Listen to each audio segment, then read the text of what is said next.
गुरवे नमः। धर्मानुरागी भाइयों बहनों, आपका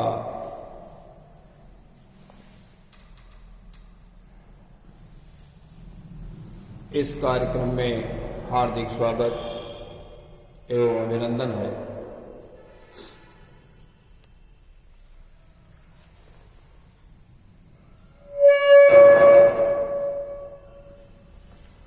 आइए कुछ ज्ञान की चर्चा करें। उससे पहले गुरु वंदना करते हैं। ओम गुरुर्ब्रह्मा गुरुर्विष्णु गुरुरेव महेश्वरा गुरुरेव परब्रह्म तस्मै श्री गुरवे नमः। अखंड मंडलाकारं व्याप्तं येन चराचरं तत्पदं दर्शितं येन तस्मै श्री गुरवे नमः। मातृवत लालयित्री च पितृवत मार्गदर्शिका नमो अस्तु गुरुसत्तायै श्रद्धा प्रज्ञायुता च। ओम श्री गुरवे नमः। भगवान श्री कृष्ण जी का ध्यान करें। ओम वसुदेव सुतं देवं कंसचाणूरमर्दनं देवकी परमानंदं कृष्णं वंदे जगद्गुरुम्। ओम श्री कृष्णाय नमः। सद्बुद्धि के लिए परमपिता परमात्मा से प्रार्थना करें कि हमारी बुद्धि को सन्मार्ग को प्रेरित करें। ओम भूर्भुवः स्वः तत्सवितुर्वरेण्यं भर्गो देवस्य धीमहि धियो यो नः प्रचोदयात्। बोले वेद माता गायत्री की जय। त्र्यंबकम जी से प्रार्थना करें कि हमें स्वस्थ रखें, हमारा जीवन रोग रहित हो और हम अपने जीवन को कुछ सार्थक करने में सफल हो अपने जीवन के लिए। ओम त्र्यंबकं यजामहे सुगंधिं पुष्टिवर्धनम् उर्वारुकमिव बन्धनान् मृत्योर्मुक्षीयमामृतात्। बोले त्र्यंबक भगवान की जय। भाइयों बहनों, पिछले सत्संग में हमने बताया था कि सर्वभंग ऋषि जो कि बहुत दिनों से भगवान राम की रास्ता देख रहे थे, उन्हें पता था कि भगवान राम वन को आएंगे तो तुम्हें उनके दर्शन प्राप्त होंगे। आज आप पधारे हैं, हमें बड़ा हर्ष है। अब हम आपके धाम को जाना चाहते हैं और उन्हीं के सामने चिता लगाकर योग अग्नि पैदा करके शरीर से ही अपने को भस्म कर लिया और वैकुंठ को चले गए। तुलसीदास जी ने लिखा, अस कही जोग अग्नि तनु जारा राम कृपा वैकुंठ सिधारा। वैकुंठ को चले गए भी ईश्वर की कृपा से। ये सारा कार्य, ये सारी जो गतिविधि है, ये जो मुनि लोग थे उनके साथ में उन्होंने देखी। बड़ा आश्चर्य हुआ उनको और बड़ा आनंद मिला, बहुत सुख प्राप्त हुआ ये स्थिति को देखकर। तो निश्चित रूप से जब इस प्रकार का कृत्य कोई होगा तो सारे लोग प्रभावित हो जाते हैं और उनके साथ चल दिए, राम के साथ चल दिए।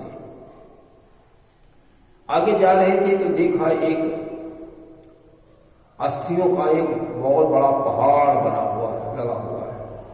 अस्थियों का एक पहाड़ दिखाई दे रहा है। तो उन मुनियों से पूछा, भाई ये क्या है?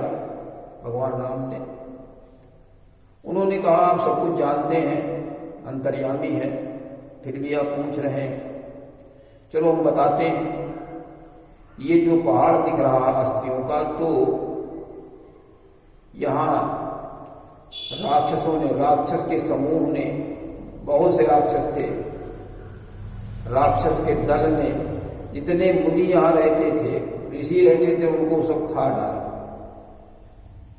और खा करके ये हड्डियों का ढेर उन्हीं ऋषियों का है।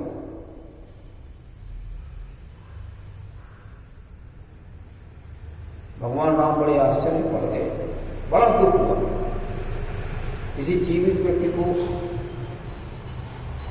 खा जाए कोई, और कैसे बढ़ा के तेल में डाल देते थे, जीवित ही पकड़ के, और उनके मांस को खा जाते थे, हड्डियां बाहर डाल देते थे। ये कितना घोर अन्याय था, अत्याचार था, विचार था। और ये सब रावण के बल पे हो रहा था। तुलसीदास जी ने लिखा कि अस्थि समूह देख रघुराया, और पूछी मुनि ने लागी अति दाया। बड़ी दयाई, और उन्होंने पूछा ये क्या है? तो मुनि लोग क्या कहते हैं? निश्चर निकर सकल मुनि खाए, सुन रघुबीर नयन जल छाए। भगवान राम का हृदय द्रवित हो गया और आंखों में आंसू आ गए ये सुन करके कि राक्षसों ने ऐसा उत्पात किया है। और ये सब हो किसके बल पे रहा? रावण के बल पे हो रहा। रावण जहां देख लेता था लोग यज्ञ करते या वेद पाठ करते, खुद दौड़ पड़ता था, सब नष्ट भ्रष्ट कर देता था, वेद पढ़ने वालों को देश से निकाल देता था। ऐसा उसका आतंक था रावण का। भगवान राम ने वहीं प्रण किया कि मैं धरती को निशाचरों से विहीन कर दूंगा। सब भयभीत थे ऋषि मुनि, धर्म का कार्य बंद था। भगवान राम आश्रमों में जाकर के ऋषियों मुनियों को आश्वासन दे रहे थे कि आप लोग बिल्कुल निडर होकर के धार्मिक कार्यों को करें, यज्ञ करें, जप करें, तप करें, वेद पाठ करें, धर्म की स्थापना करें, आप बिल्कुल निडर हो जाए। क्या लिखते तुलसीदास जी? राम ने संकल्प ले लिया कि निशिचरहीन करऊं मही, ओ भुज उठाए पन कीन, सकल मुनिन के आश्रमनी, जाय जाय सुखुदीन। प्रण कर लिया कि मैं हाथ उठा करके कि मैं धरती को निश्चरों से हीन कर दूंगा। और मुनियों के आश्रम जा करके उनको सुख दिया, उनको सुख प्रदान किया, उनको विश्वस्त किया कि हम आपकी रक्षा करेंगे, आपकी मदद करेंगे।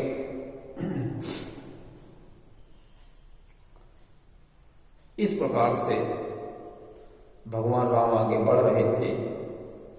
वहीं पर अगस्त ऋषि के एक बहुत ही सुयोग्य शिष्य, बहुत ही ज्ञानवान गुणवान शिष्य सुतीक्ष्ण जी रहते थे, जिनकी राम के प्रति बहुत रति थी। राम के प्रति का अर्थ राम के गुणों के प्रति बहुत ही रति थी। भगवान के जो गुण थे उनको वो जीवन में उतारे हुए थे, श्रेष्ठ आचरण में लगे हुए थे। जैसे उन्होंने सुना राम वन को आए हुए हैं तो बड़ी आतुरता के साथ दौड़ पड़े, सब कुछ भूल गए।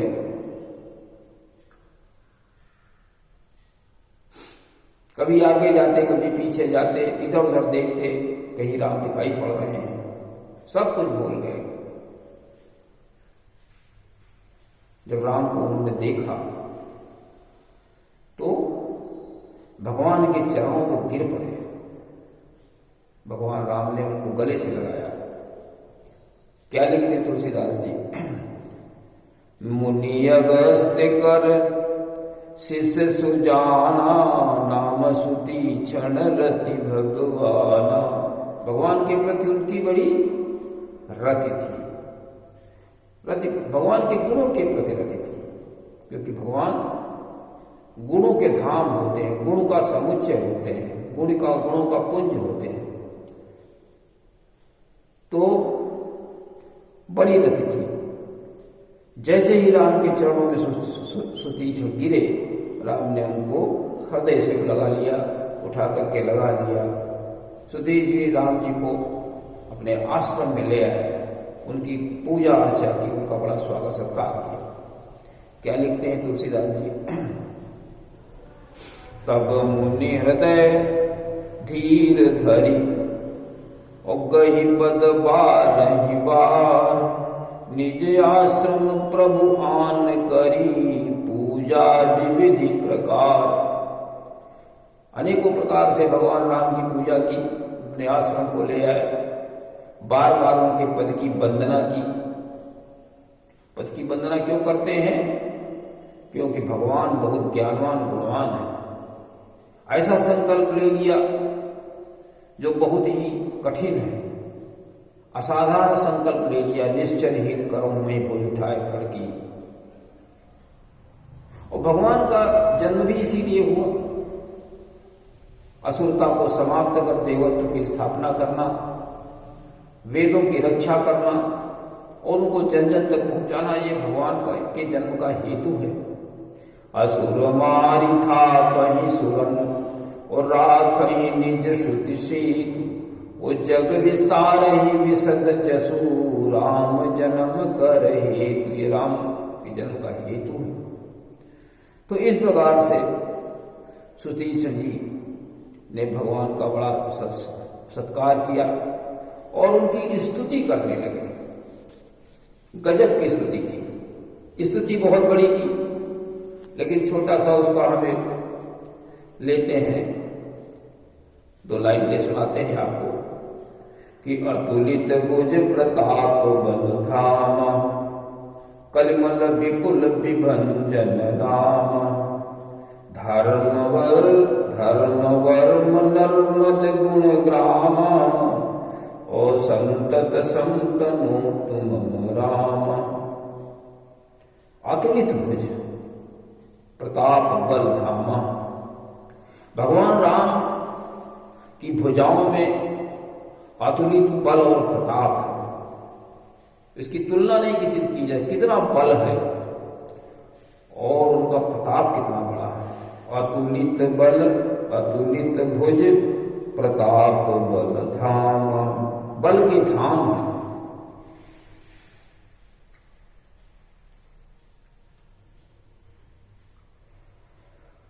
और उनकी भुजाओं का प्रताप इतना बड़ा है कि लोग उनके नाम को सुनकर डर जाते हैं। जो राक्षस है, राक्षसी वृत्ति को छोड़ देते हैं, इतना उनकी भुजाओं में बल है। नहीं तो देखते देखते वो समाप्त कर देते हैं। अभी विराट को आपने देखा, रास्ते में मिला, उसको एक ही बाण में उसका काम तमाम कर दिया। सहस्त्रबाहु, मरीच, इन सबको पछाड़ा, यज्ञ की रक्षा की। और कलिमल विपुल विभंजन राम, भगवान राम के गुण, कलिकाल का जो पाप समूह है, कलिमल विपुल, जो पाप का भंडार है इस कलिकाल का, विभंजन राम, उसको समाप्त कर देते हैं, कर देने वाले हैं। भगवान के गुण ऐसे, नाम का अर्थ यहाँ गुण से है।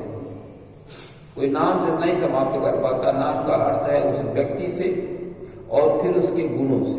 उसके गुण ऐसे हैं जो कि उस पाप समूह को, बहुत बड़े पाप को समाप्त कर देने वाले हैं। धर्म वर्म नर्मद गुण ग्राम, भगवान के गुण समूह ऐसे हैं जो धर्म के लिए कवच का काम करते हैं, धर्म के रक्षक हैं भगवान के गुण, और सुख आनंद देने वाले हैं। भगवान के गुण कैसे हैं? धर्म की रक्षा करने वाले हैं और मनुष्य को आनंद देने वाले हैं। ये क्या है? ये भगवान के गुण हैं, इनको आप धारण करिए जीवन में। और संतत संतनो तुम राम, सतत मेरी कल्याण का विस्तार करें। ये सुतीक्षणी भगवान राम से कहते हैं। भगवान कैसे विस्तार करेंगे? सुख का विस्तार कैसे करेंगे? कल्याण का विस्तार कैसे करेंगे? भगवान एक प्रेरणा देते हैं, करना मनुष्य को ही पड़ता है। और भगवान के गुणों को अगर आप अपनाते हैं तो भगवान आपके हृदय में बैठ जाते हैं। देखिए वाल्मीकि जी ने राम से क्या कहा कि जसु तुम्हार मानस विमल, यस मतलब गुण, जसु तुम्हार मानस विमल, ओ हंसिनी जी हाजास, ओ मुक्ता हल गुण गन चुनई, राम बसु ही दास। उसके हृदय में भगवान आप निवास करें, जो आपके गुणों को हृदय में अपने उतारे। तो इस प्रकार से भगवान के गुण ही मनुष्य के जीवन का उद्धार करने वाले हैं। तो आज के प्रसंग में कुछ बातें ऐसी हैं जो हृदयंगम करने वाली हैं, उनको जीवन में उतारने की आवश्यकता है। कि भगवान ने संकल्प लिया कि मसूरता को समाप्त कर देंगे। जिन्होंने लोगों को ऋषियों मुनियों को खा डाला है, धर्म की स्थापना में निश्चल लोग बिग डालते हैं, उनको हम समाप्त कर देंगे। तो हम लोग असुरता को न आने दें अपने जीवन में। असुरता को अगर असुरता आती है तो फिर ईश्वर हमें नष्ट कर देगा, हमारा संरक्षण नहीं करेगा। तो सबसे मुख्य बात है कि हम अपने जीवन में असुरता को ना आने दें। दूसरी, भगवान के गुणों को जीवन में हम धारण करें। जैसे सुतीक्षण जी ने धारण किया, तो भगवान राम उनके आश्रम को पधारे, को गए और उनके लिए अरदान और वरदान दिए, जो उनके लिए बहुत कल्याणकारी सिद्ध हुई आगे चल करके। तीसरी बात यह है कि ईश्वर से के प्रति श्रद्धा और विश्वास हम बनाए रखें। चौथी बात यह है कि भगवान के गुण ही धर्म की रक्षा करने वाले हैं। अगर हम भगवान के गुणों को अपनाएंगे तो वेदों की रक्षा करेंगे, धर्म की रक्षा करेंगे। धर्म की रक्षा करना, वेदों की रक्षा करना, ये हमारा पुनीत कर्तव्य होना चाहिए। अगर हम इसको करते हैं तो ईश्वर की कृपा स्वयं हमको मिल जानी है। और अब भगवान के गुण हैं क्या? भगवान के पहला तो गुण ये है कि भगवान ब्रह्म की उपासना करते थे, गायत्री मंत्र से ब्रह्म की उपासना करते थे। हम भी गायत्री मंत्र से ब्रह्म की उपासना करें। उसके बाद फिर चाहे जो जिसकी उपासना करें, लेकिन पहले हमें ब्रह्म की उपासना करनी चाहिए, जो इस सृष्टि का निर्माता है। दूसरा उनका एक मंत्र राज था, असुरता को समाप्त कर देवत्व की स्थापना करना, धर्म की स्थापना करना, वेदों की रक्षा करना और वेद ज्ञान को जन जन तक पहुंचाना। ये हमारा भी लक्ष्य होना चाहिए। यही भगवान कृष्ण का लक्ष्य था और जन्म धारण करने का उद्देश्य यही था। तो यही जितने भी हमारे आराध्य हुए हैं, सबका एक ही उद्देश्य रहा है कि धर्म की स्थापना के लिए हम सतत प्रयास करते रहें। अपने जीवन में धर्म की स्थापना करें, परिवार में धर्म की स्थापना करें। धर्म की स्थापना का अर्थ ये है हिंसा न करें, चोरी न करें, सत्य बोले और काम क्रोध लोभ से दूर करें, परमार्थ का हम जीवन जिए, इस प्रकार से अगर करते हैं तो हमारे घर में भी धर्म की स्थापना हो जाएगी और भगवान की कृपा हमारे तक पहुंचने लगेगी। इसी के साथ में आज के कार्यक्रम का समापन करते हैं। ओम शांति।